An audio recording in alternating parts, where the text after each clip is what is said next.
اس کے ایک ایک نقش کو دیکھتے اسے وہ رات یاد آنے لگی جب اس کی ذات کی بے حرمتی کی جا رہی تھی، جس کی وجہ یہی شخص تھا۔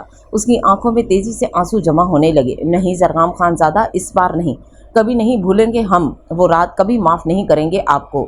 آنسو ٹوٹ کر بالوں میں جذب ہوئے تھے۔ جب خود سے وعدہ کرتی وہ خود بھی آنکھیں بند کر گئی تھی۔ آج تو رحم کھا لیا تھا اسرا نے، لیکن آگے شاید وہ ایسا کبھی نہ کر پاتی۔ دوپہر ہو چکی تھی۔ زرغام اسے باہوں میں بھرے ایسا سویا تھا کہ اٹھنے کا نام نہیں لیا تھا، جبکہ اسے اتنی سختی سے تھام رکھا تھا جیسے اسے ڈر ہو کہ اسے سوتے ہی وہ اس سے دور چلی جائے گی، اور اسرا ایسا ہی کرتی، لیکن اس کی پکڑ میں وہ ہل بھی نہ سکی۔ دور جانا تو شاید بہت دور کی بات تھی۔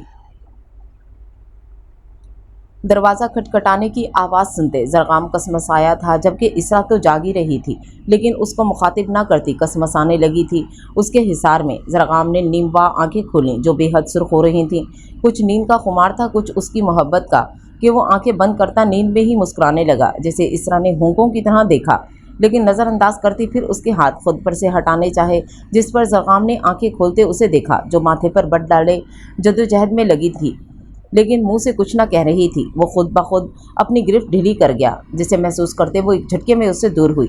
دروازہ پھر نوک ہوا تو اسرا اٹھ کھڑی ہوئی۔ وقت دیکھا تو دوپہر کے 4 بج رہے تھے۔ اسے بے حد غصہ آیا تھا زرغام سے زیادہ خود پر۔ وہ کیسے اس کی بات مان کر اس کے قریب جا سکتی تھی۔ کپڑے نکالتے وہ چینج کرتے باہر آئی، جب تک زرغام بھی بستر پر اٹھ بیٹھا تھا، جسم پر موجود کپڑے خون میں تر ہو رہے تھے، جسے دیکھ اسرا دروازہ کھولتے باہر گئی اور کچھ ہی دیر میں واپس آتے فردان کا براؤن رنگ کا کرتا شلوار بستر پر رکھا، جسے دیکھ زرغام نے ایک نظر اسے دیکھا۔ وہ بس چاہتا تھا اسرا نظر اٹھا کر ایک بار تو اسے دیکھ لے، لیکن وہ یہ کیا ظلم کر رہی تھی اس پر۔ صبر کا گھونٹ پیتے وہ بستر سے کپڑے اٹھاتا واش روم میں بند ہوا۔ کچھ دیر میں باہر آیا تو اسرا کو اپنا انتظار کرتا پایا۔ اس کے آتے ہی وہ اٹھ کر باہر چلی گئی، جسے دیکھ زرغام بھی اس کے پیچھے آیا۔ اٹھ گئے بیٹا آپ لوگ؟ میں آپ لوگوں کا ہی انتظار کر رہی تھی، بھوک لگ رہی ہوگی نا آپ کو۔ زرغام بیٹا کو بھی اس لیے ملازموں کو کہتے آپ لوگوں کو جگایا۔ شاہانہ بیگم کی بات پر وہ ہلکا سا مسکراتی چیئر پر بیٹھی، جبکہ زرغام یوں ہی کھڑا اسے دیکھتا رہا۔ اسے اسرا کا رویہ سمجھ نہیں آ رہا تھا۔ بیٹا زرغام آپ بھی بیٹھو نا، کچھ کھا لو، جس پر وہ سر ہلاتے بیٹھا تھا۔ اس کی پلیٹ میں شاہانہ بیگم نے پراٹھا رکھا تو وہ اپنے سیدھے ہاتھ کی طرف دیکھنے لگا جس پر پٹی بندھی تھی۔ وہ الٹے ہاتھ سے پراٹھے کو توڑنے لگا۔ اسرا جو آڑی نظروں سے اس کی ہر حرکت دیکھ رہی تھی، اسے الٹے ہاتھ سے پراٹھا توڑتے دیکھ وہ اس کی طرف منہ موڑ گئی۔ اس کے ہاتھ کو تھامتے دور کیا اور اپنے ہاتھ سے نوالا بناتے اس کے منہ میں ڈالا، جبکہ نظر اٹھا کر اس کے چہرے کی طرف نہ دیکھا تھا۔ زرغام سے اس کا رویہ دیکھ حلق سے نوالا اتارنا مشکل ہو رہا تھا، لیکن سب کی موجودگی دیکھتے وہ خاموشی سے کھانے لگا۔ رحمہ اور نرمین بھی کچن میں موجود تھیں۔ جب نرمین کو چکر سے آنے لگے تو رحمہ نے اسے تھاما۔ آپو کیا ہو گیا؟ آپ کی طبیعت تو ٹھیک ہے نا؟ رحمہ نے پریشانی سے اسے دیکھا اور اس کے قریب آئی، جو اپنے سر کو تھامے سلیب کا سہارا لیے کھڑی تھی۔ جی ہم ٹھیک ہیں، بس پتہ نہیں چکر کیوں آ گئے اچانک۔ نرمین کی آواز پر شاہین بیگم بھی ان کے قریب آئیں۔ نرمین بیٹا آپ اپنے کمرے میں جا کر آرام کریں، کبیر بھی ابھی ڈیرے سے اپنے کمرے میں گئے ہیں، جائیں آپ بھی تھوڑا آرام کر لیں۔ کبیر کے آنے کا سنتے نرمین نے سر اٹھا کر انہیں دیکھا۔ انہوں نے کھانا کھا لیا؟ جی بیٹا بھابھی نے کھلایا تھا، پریشان ہے نا تھوڑے، تو انہوں نے سمجھاتے ہوئے انہیں اپنے ہاتھ سے کھلایا ہے، اب آپ بھی جائیں، خیال رکھیں اپنا۔ شاہین بیگم نے اسے سمجھاتے اوپر بھیجا، جو سکون میں آتی اوپر گئی تھی۔ وہ اوپر گئی تو کبیر بالکنی میں کھڑا کسی سے فون پر بات کر رہا تھا۔ اسے بے تحاشا کمزوری محسوس ہو رہی تھی جب سے کبیر نے کھانا نہیں کھایا تھا۔ اس کے حلق سے بھی ایک نوالا نہ اترا تھا، لیکن اب اس کے کھانے کی تسلی ہوتے وہ بھی کچھ کھانا چاہتی تھی، مگر اب ہمت نہ ہوئی، کیونکہ اسے اپنے ناراض شوہر کو بھی تو منانا تھا، جو اس سے 2 دن سے روٹھا بات ہی نہیں کر رہا تھا۔ نرمین بالکنی میں جاتی اس کے پیچھے کھڑی ہو گئی۔ خان وہ فون پر مصروف تھا۔ جب پیچھے سے اس کی آواز سنی، کبیر نے 2 لمحوں کے لیے آنکھیں بند کریں اور پھر کھولیں اور پلٹا۔ اس کی گلابی رنگت پیلی زرد تھی، جبکہ ہونٹ سوکھے ہوئے تھے۔ میک اپ کا استعمال تو وہ کرتی نہ تھی، کیونکہ اسے ضرورت ہی نہیں تھی، لیکن آج اس کے چہرے کی رنگت دیکھ کبیر کو تشویش ہوئی تھی، لیکن پھر اگلے ہی لمحے خود پر سختی کا خول چڑھاتا وہ اس کی سائڈ سے گزر گیا تھا۔ جو بھی تھا اس سے یہ بات برداشت نہیں تھی کہ نرمین نے اسے یہ بات چھپائی۔ اس سب میں اسے ایسا لگ رہا تھا جیسے اس کی کوئی اہمیت نہیں نرمین کی نظر میں، جو اس کے لیے کافی تکلیف دہ تھا۔ کبیر گزرا تو نرمین نے آگے بڑھتے اس کا ہاتھ تھاما۔ ہمیں معاف کریں خان، اس کی آواز میں واضح گھلی نمی سن کبیر نے اپنا ہاتھ اس کی پکڑ سے چھڑوانا چاہا تو وہ دونوں ہاتھوں سے اس کا ہاتھ تھام گئی، جسے دیکھ وہ تھم گیا۔ پلیز خان، ہم آپ کو بتانا چاہتے تھے لیکن ہم نہیں بتا سکے، پلیز ہمیں معاف کر دیں، ہم آئندہ کبھی نہیں چھپائیں گے آپ سے کچھ۔ وہ باقاعدہ رونے لگی۔ جب کبیر نے پلٹ کر اسے دیکھا، میں نے تم سے کہا تھا نا میں ناراض نہیں ہوں، اس لیے اس معافی کی کوئی ضرورت نہیں ہے۔ وہ اس کے قریب آتا اس کی گرفت سے نرمی سے اپنے ہاتھ آزاد کرواتے انجانی سی آواز میں بولا تھا۔ کبیر کی بات سنتی وہ نم آنکھوں سے مسکرائی، لیکن پھر ایک دم اس کی مسکراہٹ پھیکی پڑی۔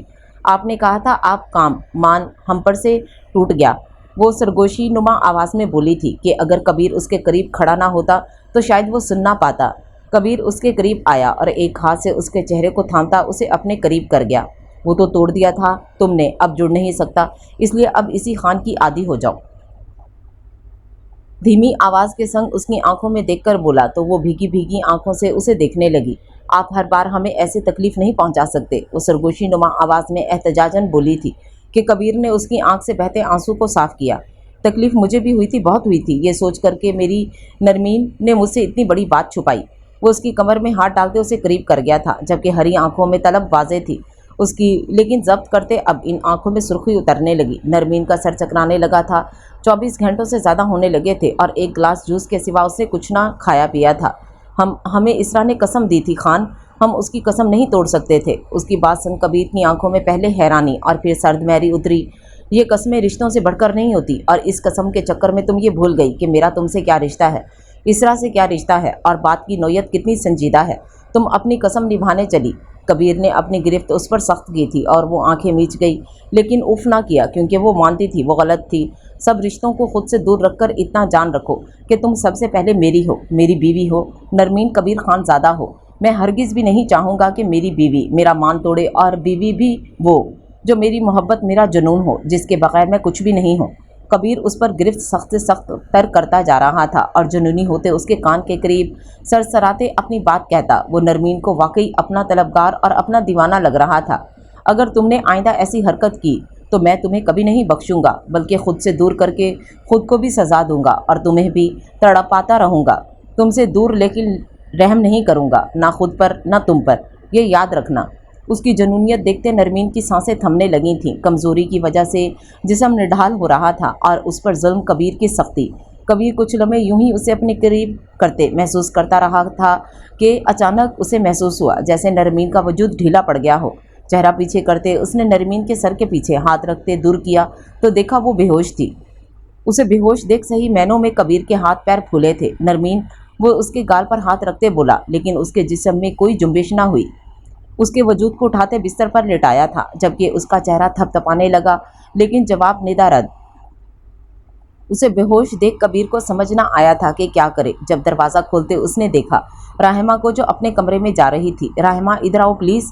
کبیر کو پریشان دیکھ راہمہ تیزی سے اس کی طرف بڑھی۔ جی لالا، سب ٹھیک ہے؟ اس کے چہرے پر پریشانی کے تاثرات دیکھ راہمہ نے پوچھا تو وہ نفی میں سر ہلا گیا۔ وہ نرمین بے ہوش ہو گئی ہے، مجھے سمجھ نہیں آ رہا کیا کروں، پلیز تم مورے کو بلاؤ، میں نے ڈاکٹر کو کال کی ہے، وہ آتی ہی ہوں گی۔ نرمین کی بے ہوشی کا سن راہمہ نے آنکھیں پھاڑے پیچھے لیٹے وجود کو دیکھا تھا۔ کیا ہوا آپو کو؟ رکیں، میں بڑی ماما کو بلا کر لاتی ہوں۔ راہمہ بھاگتی ہوئی نیچے گئی تھی۔ جب کبیر واپس پلٹتا اس کے قریب گیا، اسے تو پہلے ہی تشویش ہو رہی تھی نرمین کی زرد رنگت دیکھ کر۔